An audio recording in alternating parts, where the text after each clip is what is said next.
সুপ্রভাত বন্ধুরা, রুনার চ্যানেলে নতুন একটা ব্লগে আপনাদের স্বাগত। আজ রবিবার সকাল 8টা বাজে। বাইরেটা মেঘ আর রোদের একটা মিক্সড আপ বলতে পারেন। এই যে দেখুন, এই ঘরের বিছানাটা তোলা হয়ে গেছে আর চায়ের জলও বসিয়ে দিয়েছি। আর রাতে একটু হেনা ভিজিয়ে রেখেছি, আজকে রবিবার, হেনা দেওয়ার দিন, সব পরে দিয়ে দেবো। মেয়ে লেট করে উঠেছে, তাই বিছানাটা একটু পরেই তুলতে হলো। চাটা রাখলাম, তারপরে বিছানা তুললাম। কালকে রাতের একটু বাদাম কিনেছিলাম, সেগুলোও জারে ঢাললাম। এই যে দুপুরে রান্নার মাংসের সব মশলাপাতি। আর রবিবার বলে তো আর পেটটা বসে থাকবে না, রান্না তো করতেই হবে। যাই হোক, নর্মাল মাংস যেরকম করে আমিও সেরকম করি, হ্যাঁ, তবে একটু হয়তো হাটকে। আপনারা করে ট্রাই করতে পারেন, আশা করি ভালো হবে। তেলটা গরম হলো, তার মধ্যে একটু চিনি দিয়ে দেবেন। চিনিতে আমরা সবাই জানি কালার হয়, হ্যাঁ, কিন্তু চিনির মধ্যে একটু নুন দিয়ে আলুটা একবারে ভেজে নেবেন। ভেজে তুলবেন না, কিন্তু ওর মধ্যেই পেঁয়াজ মশলাপাতি দিয়ে কষাবেন। আমি বলছি ধীরে ধীরে দেখুন। একটু ফোড়ন দিয়ে দিলাম, তেজপাতা। আমার ফোড়নের স্বভাব আছে, সবাই বলে আমি ফোড়ন কাটি। যাই হোক, রান্নাতেও একটু ফোড়ন দিয়ে দিলাম।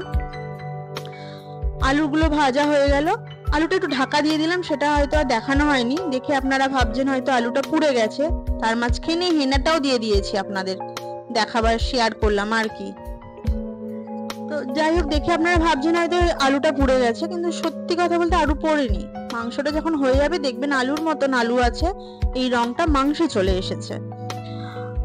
হ্যাঁ, তার মধ্যে আমি একটু পেঁয়াজ কুচি দিলাম, পেঁয়াজ বাটাও দেবো, একটু তেলে ফোড়নও দেবো। ওই যে বললাম আমার ফোড়ন দেওয়ার স্বভাব।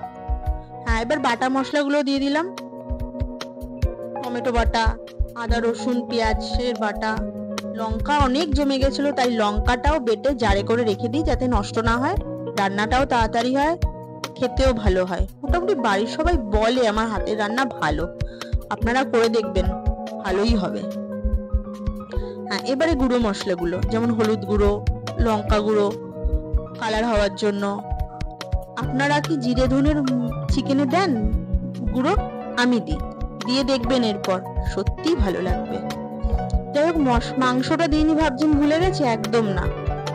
মশলাটা একটু কষানো হবে, তার মধ্যে তেল শেষ, মাংস কি দেবো? তেলটা কেটে দিলাম, জারে ঢেলে নি। এরপরে মাংস দেবো, আর মাংসের মধ্যে আমি তার মধ্যে একটু নুন আর একটু কাঁচা তেল দিয়ে দিই, যাতে আপনারা ভাবছেন কাঁচা তেলের গন্ধ করবে, আরে একদমই না বাবা। রান্না করতে করতে সেই তেলটা একদম ভালো হয়ে, কোনো গন্ধই থাকে না। করে দেখুন না একবার, তারপরে বলবেন। আর যদি গন্ধ লাগে আমাকে না একটু দু চারটে গালিয়ে দিয়ে দেবেন। হ্যাঁ, একটু ঢাকা দিয়ে দিলাম কথা বলতে বলতে। আর কাজ আর কত দূর এগোয়, আমার তো এগিয়ে যায়, আপনাদের কি হয় কে জানে। দেখুন দেখুন, মাংসটা মোটামুটি হয়ে এসছে, কষানোটাই দেখুন।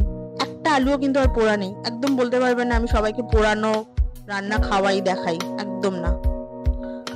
মাংস ঠিক আছে, আর কষানো হয়ে গেছে। এই যে দেখুন, লাইট জ্বালিয়ে আমি দেখিয়ে দিলাম। বাইরেটা মেঘলা তো, তাই লাইটটা জ্বালিয়ে দেখালাম একবার। কথার মাঝখানে কাজও করছি, শুধু কথা না। এই যে গ্যাসটাও একটু পরিষ্কার করে দিলাম। মেয়ে এক্ষুনি দেখলে বলবে, মা গঙ্গার জল ঢেলে দিয়েছো? আমার মেয়ে ঝোল খাবে, কিন্তু রান্নায় জল দিতে দেখলে তার মাথাটা খারাপ হয়ে যায়। হয়ে গেছে, একটু গুঁড়ো মশলা দিয়ে ঢাকা দিয়ে দেবো। এক বেসিন বাসন ছিল, সেটাকেও মাজবে। তার মধ্যে বৃষ্টিও নেমেছে, দৌড়ে একটু দেখতে গেলাম, স্নান করে বেরিয়ে আসলাম। তার আগে মেয়েকে খেতে দিয়ে দিয়েছি। এবার আমার খাওয়ার পালা। একটু লেবু দিয়ে মাংস দিয়ে, উফ, দারুণ লাগে। আজকের মতন বিদায়।